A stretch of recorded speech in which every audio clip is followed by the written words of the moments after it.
Hi there, my name's Raj, and I'm here to share my testimony with you today about how I became a Christian and how Jesus found me.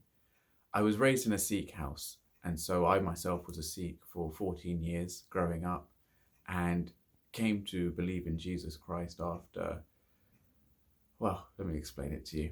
So, at the age of 14, I was sent round to my grandmother's house in the summer holidays because she'd injured herself. And while I was over there, I was as a 14-year-old would. I was on YouTube watching videos, and I ended up coming across videos on YouTube which would explain and actually show Satanism in the music industry. It was something that I found quite interesting to watch actually, because these were, I don't know if you've ever seen a modern day music video. You listen to the songs and they sound really nice, but you watch the videos and there's a lot of dark satanic stuff that can go on in these videos, and they don't always have obvious things to do with the song that you're listening to. And so I would be watching these videos, and really these were like Christian videos that were breaking down the satanic stuff happening in these songs.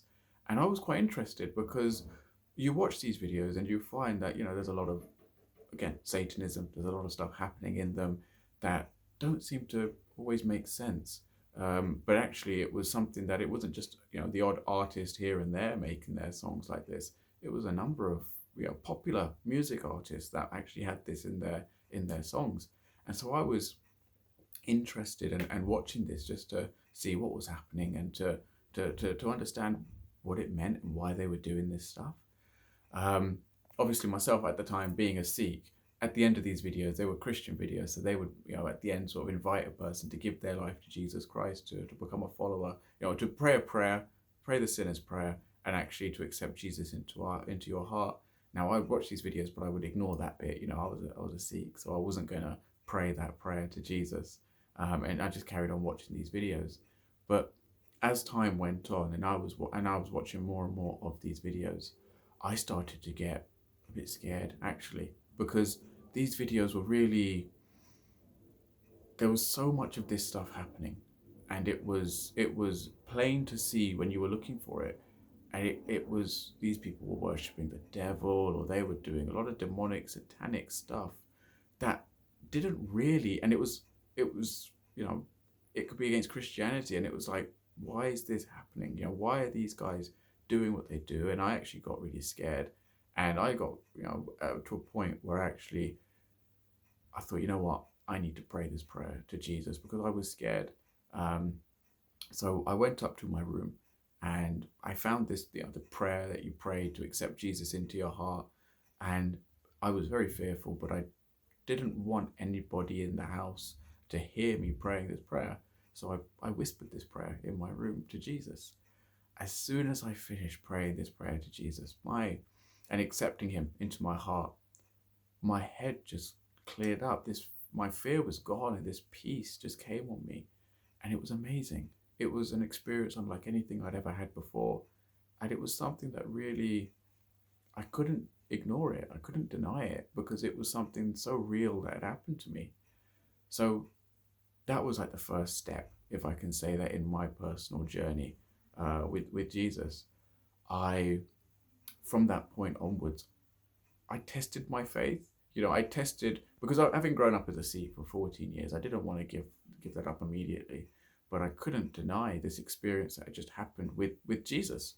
So what I ended up doing was, one day I would pray to my Sikh God, and nothing would happen. It was like I was in my room, you close your eyes and you're just talking into the air. There's nothing that's happening at all. And then I would pray to God the Father, and it was just different. God was, it was like night and day. My prayers were being answered. Something was happening. It was unlike anything I had experienced before in my life. And really, God is so good. He was using that to actually, like, just grow me and encourage me, and actually really, he's a personal God, and it was amazing just to have that relationship with him growing as I was asking him for things, and walking with him, and really just seeing prayers getting answered. It was brilliant. this went on for about a year and a half, where I was actually a secret Christian in my house. So my mum and dad didn't know, and I have a younger brother, but he didn't know either that I was a Christian. And after a year and a half of being a secret Christian in the house, it got to a point where I felt like I needed to share um, my faith, my belief in Jesus with my family, but I didn't know how I was going to do it. So I was a bit fearful. I was not the most keen to do it, if I can say that, because I was fearful, but I felt like it was something I should do. So one day, me and my younger brother, it was school holidays again. This time it would have been the New Year's or Christmas into New Year's break.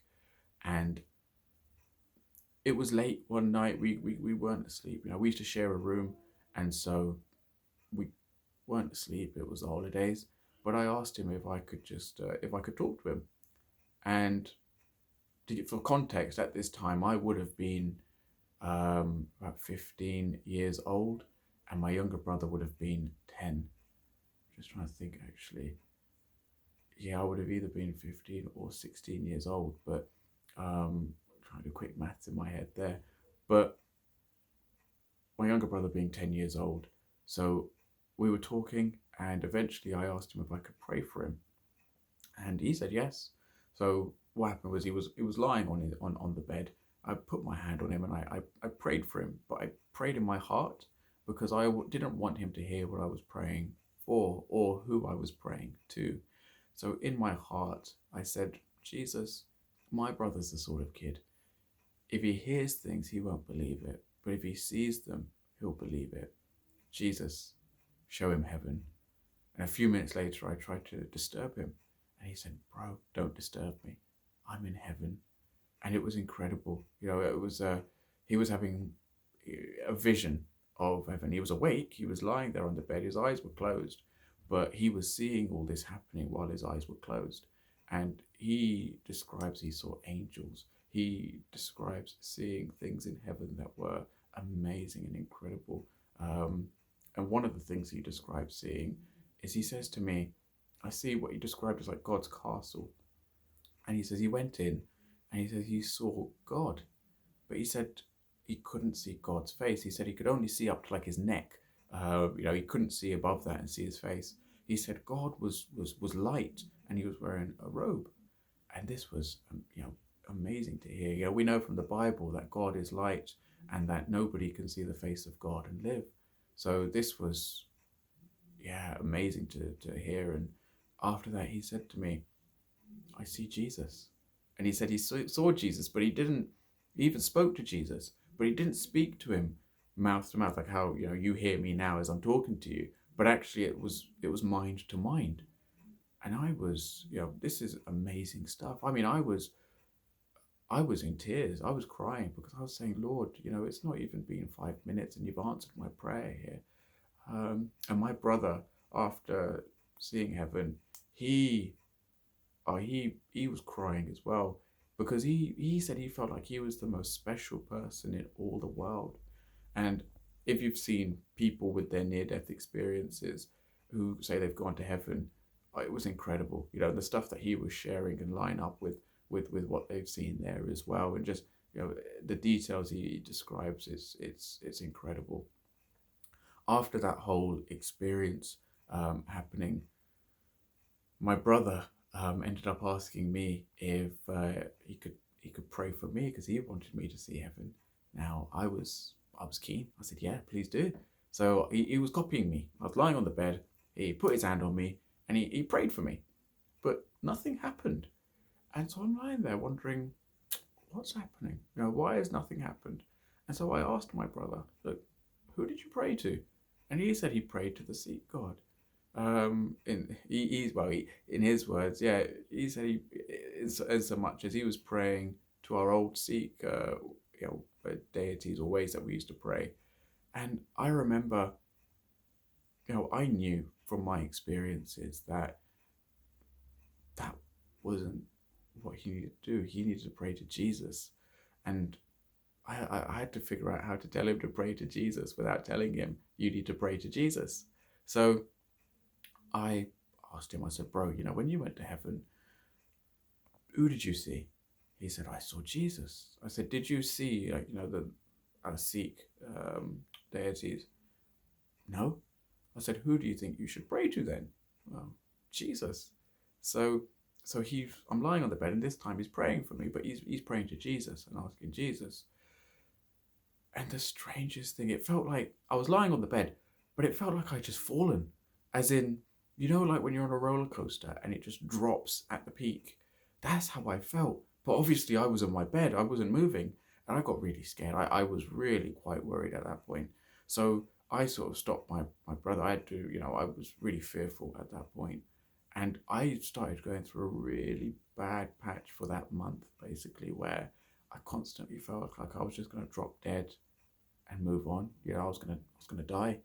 It was really, really scary. This would happen mainly at night.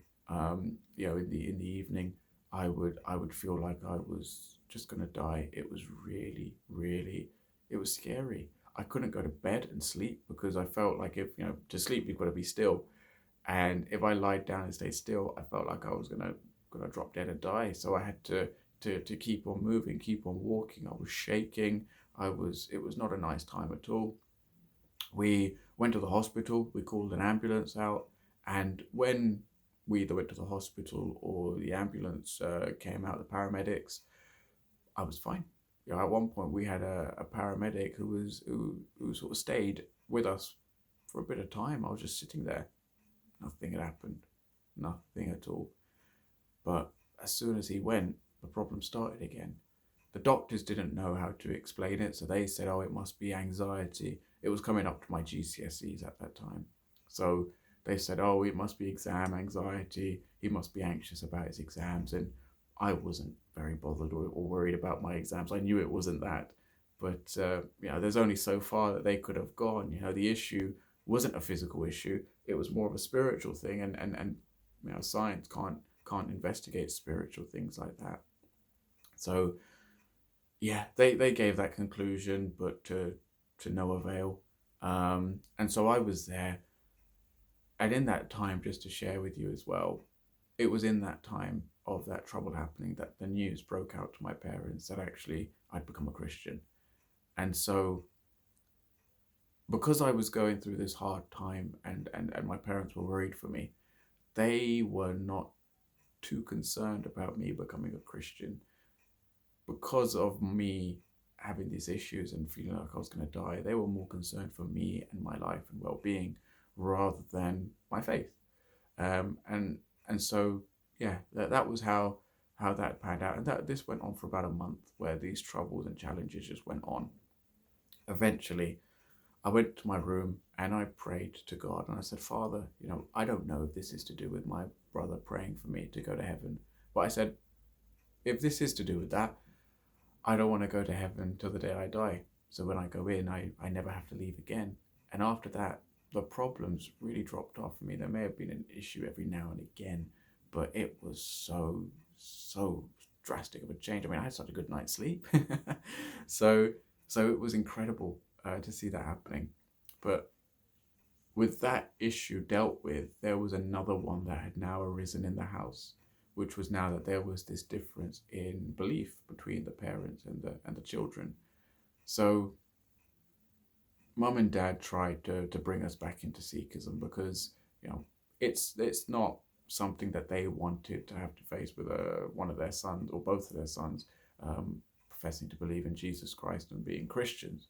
So this went on for a year, nearly a year, where Dad would try and persuade us to become Sikhs again. He would do research, he'd investigate things, and there would be times where there was arguments, there was debates, there were differences that weren't the easiest thing to deal with.